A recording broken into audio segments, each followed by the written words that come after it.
বলে তুমি এক্সারসাইজ যাবো, সে একদম ঘষতে শুরু করবো এবং একবার হাতটা একটু মানে বলতে থাকবে এর মধ্যে পারমিশন নেওয়ার কাজটা, বাচ্চা দেখার কাজ, মানে ছোটো ছোটো ওই আদার কাজগুলি এই ঘষাঘষির মধ্যে করবে।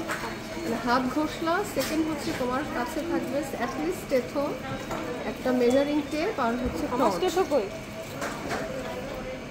এটা এখানে এইটা আমার নেন মেজারিং টেপও দাও, স্টেথোটা দাও।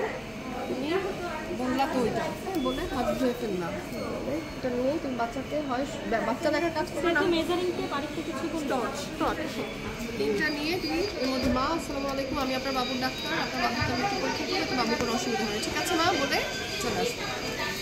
এরপরে যদি এনআইসি সেটআপে তোমার পরীক্ষা হতো তাহলে তোমাকে দেখতে হবে বাচ্চার কী কী পাচ্ছে, সাপোর্ট কী পাচ্ছে। সাপোর্ট বলতে এই বাবুটাকে তুমি যখন দেখবা বলো কি সাপোর্টে আছে, এখানে তোমার মাথার উপরে একটা প্রথমেই টেম্পারেচারের জিনিস থাকার কথা ছিল, তাই না? একটা টেম্পারেচার প্রোব থাকার কথা ছিল, তাহলে টেম্পারেচার প্রোব থাকার আগে একটা ক্যানোলা দেওয়া আছে। অনেক সময় যে এই বাচ্চাদেরকে যখন পরীক্ষা হলে নিয়ে যায় তখন অ্যাটলিস্ট আর কিছু না থাকলে একটা আইভি ক্যানোলা থাকে, তাহলে সেটা তোমাকে মেনশন করতে হবে। অনেক সময় ওজি টিউব দেওয়া থাকে, এনজি টিউব থাকে, অক্সিজেনের নেজাল ক্যানোলাটা দেওয়া থাকে, অথবা বাচ্চা হেড বক্সে ধরে থাকতেছে, সিপ্যাপে আছে, ভেন্টিলেটারে আছে, তাহলে এই জিনিসগুলো তোমাকে বলতে হবে, মেনশন করতে হবে। প্লাস আমবিলিকাল একটা ক্ল্যাম্প আছে, অথবা একটা ক্যাথেটার লাগানো আছে, অথবা একটা গজ পিস লাগানো আছে, তাহলে তোমাকে ওইখান থেকেই প্রশ্ন শুরু করবে। তাহলে তুমি যদি ওই জিনিসটা মেনশন না করো তাহলে তোমার ইন্সপেকশনের ফাইন্ডিং তুমি দেখছো এবং সেটা মেনশন করবে অবশ্যই যে এই জিনিসটা এক্সট্রা তার আছে, তাহলে আমি সাপোর্টগুলো অবশ্যই আগে বলে নিই। তাহলে অ্যাটলিস্ট কিছু না হলেও আইভি ক্যানোলা, আমবিলিকাল ক্ল্যাম্প, এই দুটো জিনিস তুমি একটা হেলদি বাচ্চা হলেও পাবো, কারণ সাধারণত তোমাদের খুব বেশি ফাইটিং থাকে এরকম দেয় না, মানে ইনভ্যারিয়েবলি পাবা জন্ডিস আছে বা হয়তো একটু স্কিনে ওই যে ডেথিমেটাস যেটা বলি আমরা টক্সিকাম যেটা সেটা থাকে, দু একটা পাস্কিউল পাবা, অথবা কোনো একটা কেফাল হেমাটোমা টাইপের কিছু থাকে, মানে খুব বেশি মানে সিগনিফিক্যান্ট ফাইন্ডিং যেগুলো আমরা এখানে পাই, যে রেসপিরেটরি ডিস্ট্রেস আমরা খারাপ বাচ্চা তো আমরা দিই না, তাহলে এই জিনিসগুলো তোমাকে ওই জন্য হয়তো ওখানে দরকার নেই। তাহলে মোটামুটি তুমি আইভি ক্যানোলা এইটা বাকি কিছুর সাথে আছে কিনা দেখবে। এরপরে আসবে ইন্সপেকশন শুরু করবে। ইন্সপেকশনের শুরুতেই তুমি বাচ্চাকে এইভাবে একটু দেখে নিবে ওভারঅল, এটা হচ্ছে ওভারঅল লুক।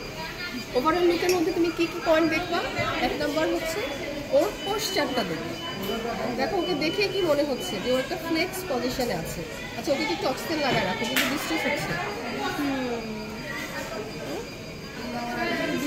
কিন্তু অক্সিজেন লাগায়, এটা মনে হবে একটা হেলদি টার্ম বাচ্চার পোস্টার থাকবে ফ্লেক্স পজিশন, দেখো কি আছে হাত দুটা পা দুটা ফ্লেক্স করে আছে। তো যে বাচ্চাটা সিক সে কী হবে লেথার্জিক্যাল স্ট্রেট হয়ে পড়ে থাকবে, তার কোনো অ্যাক্টিভিটি নেই, ও দেখো মুভমেন্ট করবে, একটু হলো নড়বে, একটু মাথাটা ইয়ে করবে, তাহলে ওর একটা অ্যাক্টিভিটি মানে স্পন্টেনিয়াস অ্যাক্টিভিটি, তাহলে আমরা পোস্টার দেখলাম ওর অ্যাক্টিভিটি। এরপর আমি ওভারঅল কালারটা দেখি, এই বাচ্চার কালার দেখে কী মনে হচ্ছে পিঙ্ক কালার, পিঙ্ক ইন রুমে, আর ওকে আমি কিন্তু এখনো অক্সিজেন দিই নাই, তাই না? তাহলে হচ্ছে পিঙ্ক ইন রুমে। আর কি থাকতে পারে কালার, পেল, সায়ানোস, ক্যালোর, সায়ানোস থাকতে পারে, সবচেয়ে বেশি ইকটেরিক থাকতে পারে। আচ্ছা এই যে দেখো নেজাল ক্যানোলা দেওয়ার নিয়ম হচ্ছে এখান থেকে এতটুকু মাপার তার হাফ, হ্যাঁ হাফ পর্যন্ত নাকের ভিতরে যাবে, ঠিক আছে? ওরে সরি বাবারে ক্যাপচার বললাম, স্পন্টেনিয়াস অ্যাক্টিভিটি বললাম, কালারটা বললাম, তাহলে আমার এক্সপেক্টেড কালার হচ্ছে পিঙ্ক থাকবে। এছাড়া কমনলি আমরা যেগুলো পাই সেটার মধ্যে একটা জন্ডিস থাকে, মানে ইকটেরিক একটা কালার পাওয়া, আর হচ্ছে সায়ানোসিস থাকতে পারে। কোথায় সায়ানোসিস দেখি, ওরালি থাকে সেন্ট্রালটা, অথবা অ্যাক্রাল সায়ানোসিস থাকতে পারে, মানে আমার পেরিফেরাল এরিয়াগুলোতে ব্লুইশ একটা ভাব থাকে, বিশেষ করে জাস্ট একদম নিউবর্ন যেগুলো বেবি আফটার বার্থ সেগুলোতে আমরা কমন হতে অথবা কোনো সিক বেবি শকে যাওয়ার আগে হাইপোথার্মিয়া হলে এরকম দেখতে পারি। সেইগুলোতে কিন্তু জন্য সময় নষ্ট নাই, মানে আমি কিন্তু এত পয়েন্ট বলতেছি যে তুমি কিন্তু জাস্ট এক নজরে দেখে ফেলছো। এবং এরপরে টার্ম আর প্রি টার্ম মাইক্রোবোর্ডটা খেয়াল করবা, টার্ম আর প্রি টার্ম এটা খেয়াল করবা, হাতটা একটু বসে বাবু জামা কাপড় খুলে তারপরে শোনা থাক তারপরে দেখলাম কি লাগবে টার্ম বা প্রিটার্ম, সেটা দেখলাম। মানে টার্ম প্রিটার্ম দেখে বুঝবো কীভাবে, দেখো এই বাচ্চাকে দেখে তোমার কী মনে হচ্ছে ও টার্ম বা প্রিটার্ম? টার্ম কেন মনে হচ্ছে বলো? ব্রেস বার্ড শুরু থেকে মাথা থেকে শুরু করবো। চুলগুলো দেখো কেমন খুবই ফাজি, মানে একটা একটা স্ট্র্যান্ড, একটা লাইন, মানে একটা আলাদা চুল করা যাচ্ছে না এরকম। তুমি দেখবে যেগুলো বেশি প্রি ম্যাচিউর দেখবে ওগুলো একদম মানে পেঁচায় জটলা পাকায় আছে। হ্যাঁ, এটা হচ্ছে চুল। তারপরে আসো কান, কান, কানে কি দেখবা, কানটাই যে এইভাবে করবা। হ্যাঁ, এভাবে করবা অথবা এভাবে, দুইভাবেই করা যায়। এভাবে করলে বোঝা যায়। এই যে এটা হচ্ছে ইলাস্টিক রিকয়েল, যেটা দেখবা যে টার্ম বাচ্চা ওর এই কার্টিলেজগুলো ফুললি ফর্ম হয়, তাহলে সে কি করবে, তার কার্টিলেজটা ফর্ম হলে সে খুব র্যাপিড রিকয়েল টেন্ডেন্সিটা তার র্যাপিড, মানে সে আগের জায়গায় আবার খুব তাড়াতাড়ি চলে যাবে। যেই বাবুটা প্রিম্যাচিউর তারটা দেখবা যে মানে খুব স্মুথলি যাবে, মানে স্লোলি যাবে। হ্যাঁ, রেডি টু রিকয়েল, এই টার্মটাকে বলা হয় রেডি টু রিকয়েল। মানে ও কি রিকয়েলিং করতে রেডি, হ্যাঁ মানে খুব তাড়াতাড়ি হচ্ছে, আর ওটা হচ্ছে স্লোলি রেডি টু রিকয়েল। তারপরে আসবে ব্রেস বার্ড। ব্রেস বার্ডের ধরে দেখো এখানে ওর বারটা প্রমিনেন্ট বার, সাধারণত আমরা 247 বলে মনে রাখার জন্য বলি। একদম ছোট 2 সেন্টিমিটারেরও কম সেগুলি প্রিম্যাচিউরের দিকে, 36-এর কম ওগুলো।